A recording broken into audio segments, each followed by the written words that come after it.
In nomine Patris et Filii et Spiritus Sancti. Dominus vobiscum.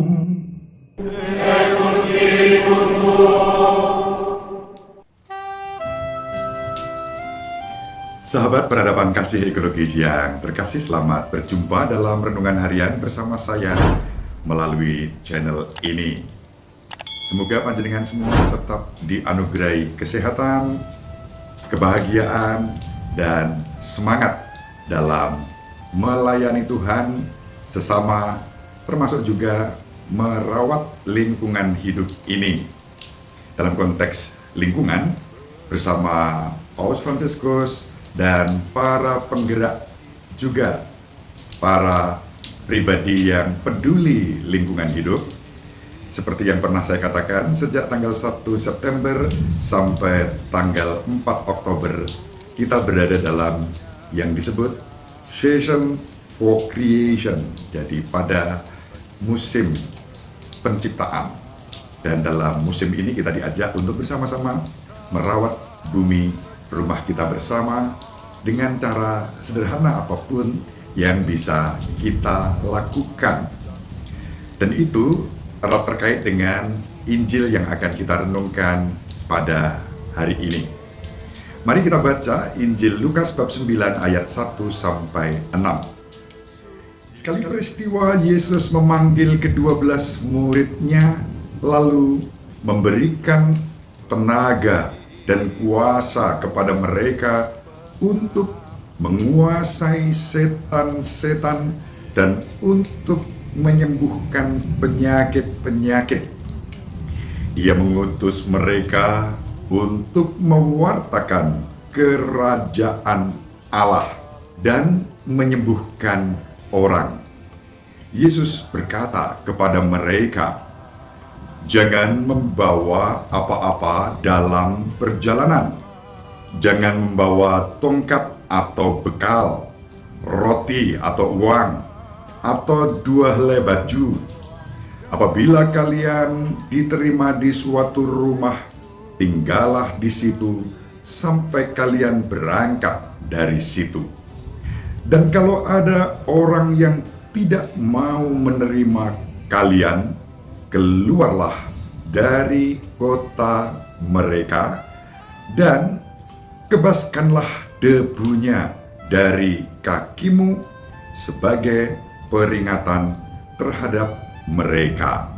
Lalu pergilah mereka dan menjelajah segala desa sambil memberitakan Injil serta menyembuhkan orang sakit di segala tempat."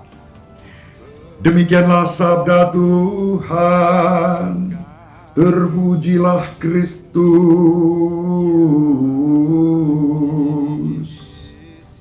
Sahabat peradaban kasih ekologis yang terkasih, di Semarang, khususnya di sekitar pastoran ini, dan saya lihat mendungnya cukup tebal dan merata di langit.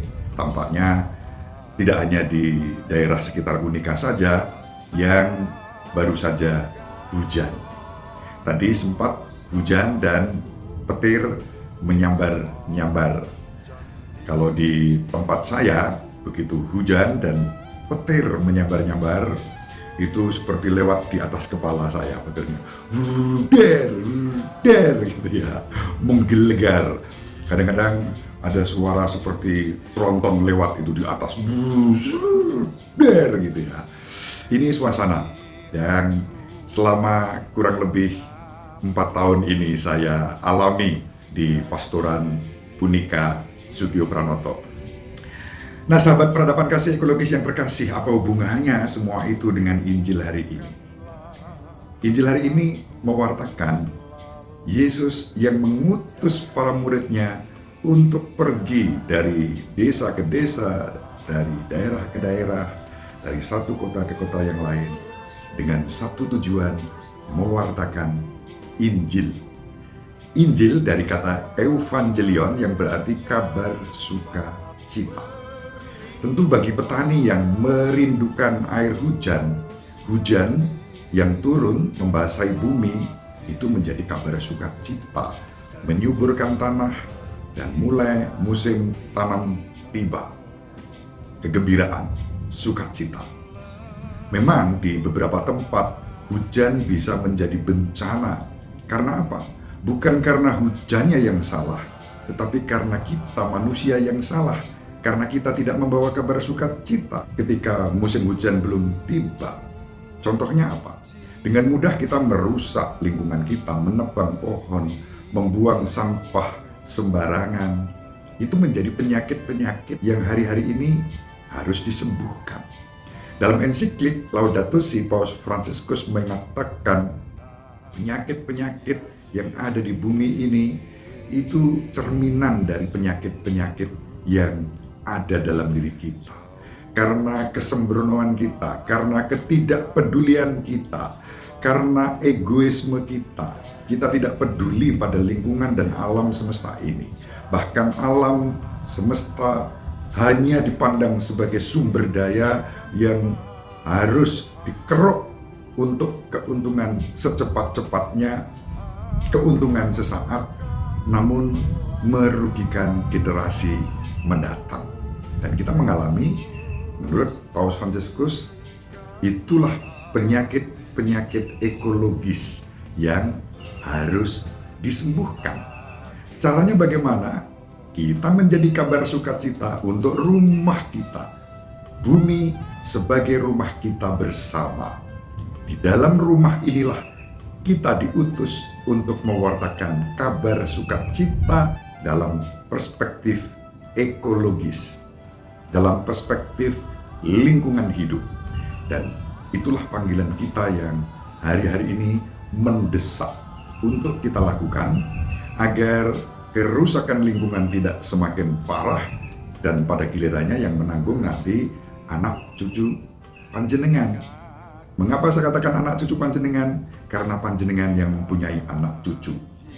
Kami para imam tidak.